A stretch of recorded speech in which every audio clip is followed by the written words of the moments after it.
ማህደረ ዜና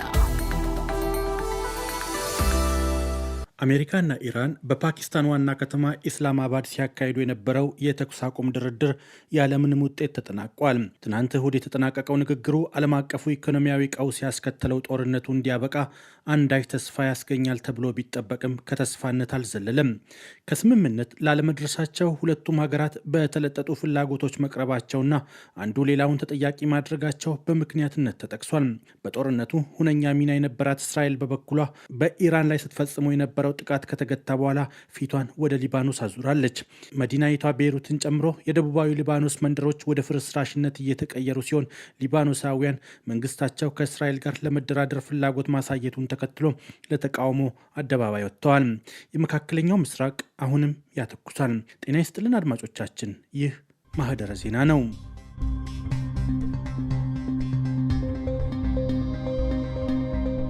ኢስላማባድ ምናልባትም በታሪኳ እጅግ በተራራቀ ጽንፍ የቆሙና ለዓመታት በጠላትነት ሲፈላለጉ የነበሩ ጦረኞችን የማሸማገል ዕድል ስታገኝ ይህ በእርግጥ የዲፕሎማሲ ሽልማት የማሸነፍ ያህል ነው የሚሆንላት። የሴሬና ሆቴልና የኢስላማባዱ ጂና የስብሰባ ማዕከልም ሀያላኑን ከወዲያ ወዲህ ለማሸማገል ሁነኛ ሚና መጫወታቸው ነው የተነገረው። አሜሪካና ኢራንም ከኢራኑ የአብዮት ፍንዳታ ወዲህ ፊት ለፊት ሲገናኙ ይህ የመጀመሪያቸው ነው። በእርግጥ ሁለቱም ወደ ድርድር የሄዱት ወደው አልነበረም። በእነርሱ ጦስ የዓለም ኢኮኖሚ ተናግቷል። የመካከለኛው ምስራቅ ከስከዛሬ ሁሉ የከፋ ቀውስ አስተናግዷል። ውጤት ያጣው ድርድር ሌላ የጦርነት ስጋት፣ የእስካሁኑን ቀውስ የሚያባብስ ሌላ መዘዝ ይዞ እንዳይመጣም ገና ከወዲሁ አስግቷል። እስቲ የድርድሩ መክሸፍና ስለሚከተለው ስጋት በጥቂቱ እንመልከት። በድርድሩ ላይ ተሳታፊ የነበሩ የአሜሪካ ባለስልጣናት ንግግሩ የፈረሰው ኢራን የኒውክለር ፕሮግራሟን ለመተው ፈቃደኛ ባለመሆኗ እንደሆነ ይፋ አድርገዋል። የኢራን ባለስልጣናት ደግሞ ለውይይቱ መቋረጥ ዝርዝር ነጥቦችን ሳያጋሩ አሜሪካን ተጠያቂ አድርገዋል። የአሜሪካውን ተደራዳሪ ቡድን የመሩት ምክትል ፕሬዚዳንቱ ጄዲ ቫንስ በንግግሩ የአሜሪካን ፍላጎት ለኢራን በግልጽ መንገራቸውን ነው ያስታወቁት። እንግዲህ ምንም አይነት ስምምነት ላይ ሳንደርስ ነው ወደ ዩናይትድ ስቴትስ የምንመለሰው።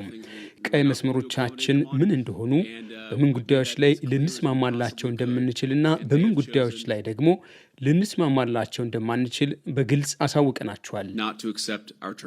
ምክትል ፕሬዚዳንቱ ጄዲ ቫንስ አሜሪካ አሁንም ኢራን የኒውክሌር የጦር መሳሪያ ባለቤት ሆና ማየትን እንደማይፈልጉና በዚህ ረገድ የኢራን ቁርጠኝነት ጥያቄ ውስጥ ያስገቡበትን ሀሳብ አጋርተዋል። የኒውክሌር ጦር መሳሪያ እንደማይፈልጉ እንዲሁም በፍጥነት የኒውክሌር ጦር መሳሪያ ባለቤት እንዲሆኑ የሚያስችሏቸውን መሳሪያዎች እንደማይፈልጉ የሚያረጋግጥ ግልጽ ቁርጠኝነት ማየት አለብን። የኢራንን ተደራዳሪ ቡድን የመሩት የፓርላማው አፈ ጉባኤ መሐመድ ባጋር ቃሊፍ በበኩላቸው በማህበራዊ መገናኛ ገጻቸው ባጋሩት መልእክት ዩናይትድ ስቴትስ የእኛን እምነት ማግኘት ትችል እንደሆነና እንዳልሆነ የምትወስንበት ጊዜ አሁን ነው ሲሉ ጠንከር ያለ መልእክት አስተላልፈዋል። የኢስላማባዱ ድርድር በእርሳቸው አቋም ላይ ብዙም ለውጥ እንደማያመጣ በድርድሩ ወቅት ጭምር ሀሳባቸውን ሲያጋሩ የነበሩት ፕሬዚዳንት ዶናልድ ትራምፕ ከድርድሩ መክሸፍ በኋላ ትናንት እሁድ በትሩዝ ገጻቸው ላይ ያጋሩት መልእክት በእርግጥ አስደንጋጭ ሆኗል። ትራምፕ በዚሁ መልእክታቸው አሜሪካ በሆርሙዝ የባህር ወሽመጥ ለማለፍ ለኢራን የከፈለ ማንኛውንም መርከብ እንደምታግት አስታውቀዋል። በዓለም ላይ ምርጡ ያሉት ባህር ኃይላቸው ኢራን በባህር ወሽመጡ ያጠመደቻቸውን ፈንጂዎች ማጽዳት ይጀምራል ያሉት ትራምፕ ባህር ኃይሉ መርከቦችን ማገትን ጨምሮ ተልዕኮውን በይፋ ይጀምራል ብለዋል።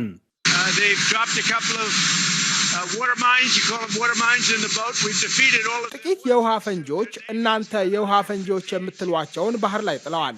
እኛ ደግሞ ሁሉንም የውሃ ጀልባዎቻቸውን ድል አድርገናል። የባህር ኃይላቸው ጠፍቷል። 158 መርከቦች፣ 28 የውሃ ላይ ፈንጂ ጣይ መርከቦች ነበሯቸው። አሁን ሁሉም ሰጥመዋል። ምናልባትም በውሃ ውስጥ ጥቂት ፈንጂዎች ሊኖሩ ይችላሉ። እኛ እዚያ የፈንጂ ጠራጊ መርከቦች አሉን። የባህር ወሽመጡን እያጸዳን ነው። በዋሽንግተን የቅርብ ምስራቅ ፖሊሲ ኢንስቲትዩት አጥኚ ፋርዚና ዳሚን ለዶይቼ ቬለ እንዳሉት የአሜሪካ የጦር መርከቦች የኢራንን ቁመና ከመፈተሽ ያለፈ እርምጃ ይወስዱ እንደው ጊዜ ወስዶ ማየት ይበጃል። 2 የዩናይትድ ስቴትስ የባህር ኃይል አጥፊ መርከቦች በሆርሙዝ ወሽመጥ በኩል ወደ ፋርስ ባህረ ሰላጤ ለጥቂት ጊዜ ተጉዘው ከዚያም ተመልሰው ወደ ኦማን ባህረ ሰላጤ መውጣታቸውን የሚገልጹ ሪፖርቶች አሉ።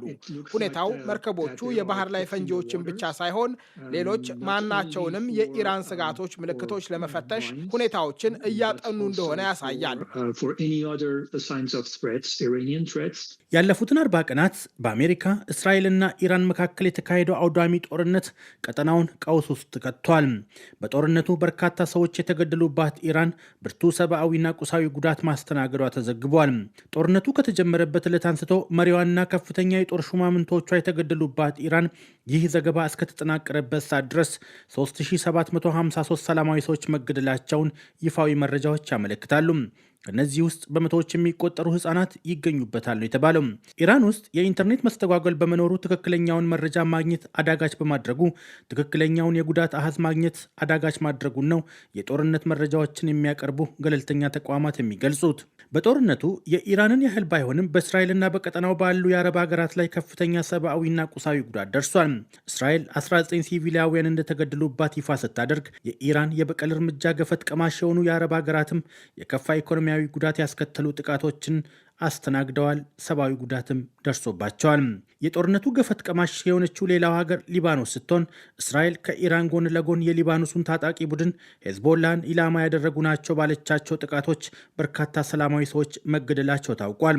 መረጃዎች እንደሚያመለክቱት መዲናዋ ቤይሩትን ጨምሮ የእስራኤል ጦር ኃይል ደቡባዊ ሊባኖስ ውስጥ ባደረሰው ጥቃት የሂዝቦላ ታጣቂዎችን ጨምሮ 1460 ሰዎች መገደላቸውን ዓለም አቀፍ የመገናኛ ብዙሃን ዘግበዋል። ጦርነት እንደ መጀመር ቀላል አይሆንምና ልዕለ ኃያለው ሀገር አሜሪካም ቢሆን ከፍተኛ የሚባል ጉዳት ማስተናገዷ ነው ሲገለጽ የቆየው። በቀጠናው ሀገራት የሚገኙ የጦር ሰፈሮቿ እንዳልነበር የሆኑባት አሜሪካም በጦርነቱ ወቅት 13 ወታደሮቿ ተገድለውባታል። ለጦርነቱ በየቀኑ እስከ $2 ቢሊዮን ወጪ ስታደርግ መቆየቷም ዘገባዎች ያመለክታሉ። ይህ በጦርነቱ ተሳታፊ የነበሩ የጦር አውሮፕላኖቿና በሌሎች የጦር ሰፈሮቿ ላይ የደረሱ ውድመቶችን ሳያካትት መሆኑ ነው። ከምንም በላይ ደግሞ የሆርሙዝ የባህር ወሽመጥ በመዘጋቱ የዓለም የነዳጅ ዋጋ ያስከተለው በ3 እጥፍ የዋጋ የመጨመር የዓለምን ኢኮኖሚ ክፉኛ አንኮታኩቶታል። ለመሆኑ በቀጥታ በጦርነቱ ውስጥ የነበሩ ሲቪላውያን የድርድሩ መክሸፍ ምን ስሜት አሳድሮባቸው ይሆን ሲል ያጠይቃል። ፋራድ ሲሚያ የመዲናይቱ ቴሄራን ነዋሪ ኢራናዊ ናቸው። በእርግጥ ጦርነቱን እንደሚቃወሙ ነው ለአሶሺየትድ ፕሬስ የነገሩት። እኔ ጦርነትን እቃወማለሁ። ድርድር የተሻለ መንገድ ነው ብዬ አምናለሁ። ኢራን በጦርነቱ ጠንካራ ተዋግታለች፣ የሚገባትንም አግኝታለች። ነገር ግን አሁን ውጊያው የሚቆምበት ጊዜ ላይ የደረስን ይመስለኛል። እንደዚያም ሆኖ ግን ሲሚያ የኢራንን አቋም ደግፈው ለንግግሩ መቋረጥ አሜሪካ ያቀረበችውን ተገቢ ያልሆነ ያሉትን ጥያቄ ተጠያቂ አድርገዋል። እስራኤላዊቷ ላራ ካውፍማን እንዳሉት ደግሞ ከሀገራቱ የተለጠጠ ፍላጎት ተነስቶ ቀድሞውኑ በድርድሩ ውጤት ይገኛል ብሎ ተስፋ እንዳልሰነቁ ነው። ድርድሮቹ በትክክል አንድ ነገር ይለውጣሉ ብዬ ቀድሞውኑ አላሰብኩም ነበረ። ሁለቱ ወገኖች ሙሉ በሙሉ ተቃራኒ የሆኑ ነገሮችን ስለሚፈልጉና በእውነት ለመደራደር ፈቃደኛ የሆነ አካል ስላልታየ ወደ ድርድሩ ሲገባ ብዙም ተስፋ አልነበረኝም። ሌላው እዚያው የቴል አቪቭ ከተማ ነዋሪ የሆኑት የሶፍትዌር ኢንጂነር ዮታን የሊባኖሱን ጉዳይ ለድርድሩ ውጤት አልባነት ቦታ ሰጥተውታል። ሊባኖስ በስምምነት ውስጥ መካተት አለባት ወይስ የለባትም በሚለው ጉዳይ በዩናይትድ ስቴትስ እና በኢራን ፍላጎቶች መካከል እንዲሁም በሁሉም ወገኖች ግቦች መካከል ልዩነቶች በመኖራቸው ጦርነቱ እንደገና ያገረሻል ብዬ ሰጋለሁ። በትክክል ሰላም ላይ የደረስን መስሎ አይሰማኝም። ለጊዜው ጋብ ያለ ብቻ ነው የሚመስለው። አሁን ጥያቄው ተስፋ የተደረገበት ድርድር ከከሸፈ በኋላና ኢራንና አሜሪካ በተለይ በያዙት ግትር አቋማቸው ከጸኑ ከተፋላሚ ሀገራቱ ባሻገር የተቀረው ዓለም ዕጣ ፈንታ ምን ይሆናል የሚለው ያጠያይቃል። ፕሬዚዳንት ዶናልድ ትራምፕ ከኢራን ጋር ከስምምነት መደረስ አለመቻሉን ተከትሎ ወደ ሆርሙዝ ሰርጥ የሚገቡም ሆነ የሚወጡ በተለይ ለኢራን ቀረጥ የሚከፍሉ መርከቦችን እንደሚያግቱ ትናንት እሁድ ማስጠንቀቃቸው ሌላ ድንጋጤ ፈጥሯል። የፕሬዚዳንቱን ማስጠንቀቂያ ተከትሎ የአሜሪካ ማዕከላዊ እዝ ባወጣው መግለጫ እገዳው ዛሬ ሰኞ በኢራን ሰዓት አቆጣጠር 11 ሰዓት ተኩል ላይ እንደሚጀምር ተገልጿል። እገዳው የኢራንን ወደቦችና የባህር ዳርቻ አካባቢዎችን ጨምሮ በአረብ ባህረ ሰላጤና በኦማን ባህረ ሰላጤ ላይ የሚገኙ ሁሉም ወደ ኢራን ወደቦች በሚገቡ ወይም ደግሞ በሚወጡ የማንኛውም ሀገር መርከቦች ላይ ያለ አድሎ ተፈጻሚ ይሆናል ሲል እዙ አስታውቋል። ምንም እንኳ በፕሬዝዳንቱና በእዙ መግለጫዎች መካከል መሰረታዊ ልዩነት ቢኖርም በሆርሙዝ ሰርጥ ከአሁን ቀደም የከፋ ቀውስ ለመጋረጡ ግን አመላካች ሆኗል። በሌላ በኩል ዛሬ የወጡ መረጃዎች እንደሚያመለክቱት ፕሬዚዳንት ዶናልድ ትራምፕ በኢራን ላይ አዲስ ጥቃት ለመክፈት እየተዘጋጁ እንደሆነ ነው። ይህ ማለት ደግሞ የ15ቱ ቀናት የተኩስ አቁም ስምምነት በፍጥነት ሊጣስ የሚችልበት እድሉ ቅርብ ነው ማለት ነው። ዛሬ በዓለም የነዳጅ ዋጋ ላይ በድጋሚ ጭማሪ ታይቶ ከ$100 በላይ መድረሱ ተነግሯል። እንደተፈራው አሜሪካ በድጋሚ በኢራን ላይ ጥቃት ከሰነዘረች ለእስራኤል ሰርግና ምላሽ ሊሆንላት አሊያም ጦርነቱን በፍጥነት ልትቀላቀል የምትችልበት እድሉ ከፍተኛ ነው። ምንም እንኳ በ40 ቀኑ ጦርነት ብርቱ ጉዳት ብታስተናግድም አሁን ጥያቄው ይህንን በእብደት የተሞላውንና መካከለኛው ምስራቅ ብሎም ዓለምን ወደ ከፋ ቀውስ ሊወስድ የሚችለውን ጦረኝነት ማን ሊያስቆመው ይችላል የሚለው ነው። በእርግጥ ነው እስካሁን ካየነው ከፈጣሪ በታች ማንም አልነበረም። ለፍትህና ለሀያልነት በሚደረገው በዚህ ጦርነት ከቀጠናው ሀገራት ባሻገር እንደ ኢትዮጵያ ባሉ ታዳጊ ሀገራት ላይ የሚያሳድረው ኢኮኖሚያዊ ቀውስ ግን እጅጉን ከባድ ነው። የተስፋው ጭላንጭል ያለው ኢራን አሁንም ቢሆን በሯ ለዲፕሎማሲ ክፍት መሆኑን መግለጿ ላይ ነው። እንደ እንግሊዝ ያሉ ሀገራት የዶናልድ ትራምፕን መንገድ ላለመከተል አቋማቸውን በድጋሚ ሲያሳውቁ፣ እነ ቱርክ ተፋላሚዎቹ ወደ ድርድር እንዲመለሱ እየወተወቱ ነው። ጥርስ አልባው የመንግስታቱ ድርጅት ግን የትልልቆቹን ንግግር ቆሞ እንደሚያዳምጥ ሕፃን ዝምታ መርጧል። የዛሬን አበቃው። ታምራት ዲንሳ ነኝ። ጤና ይስጥልኝ።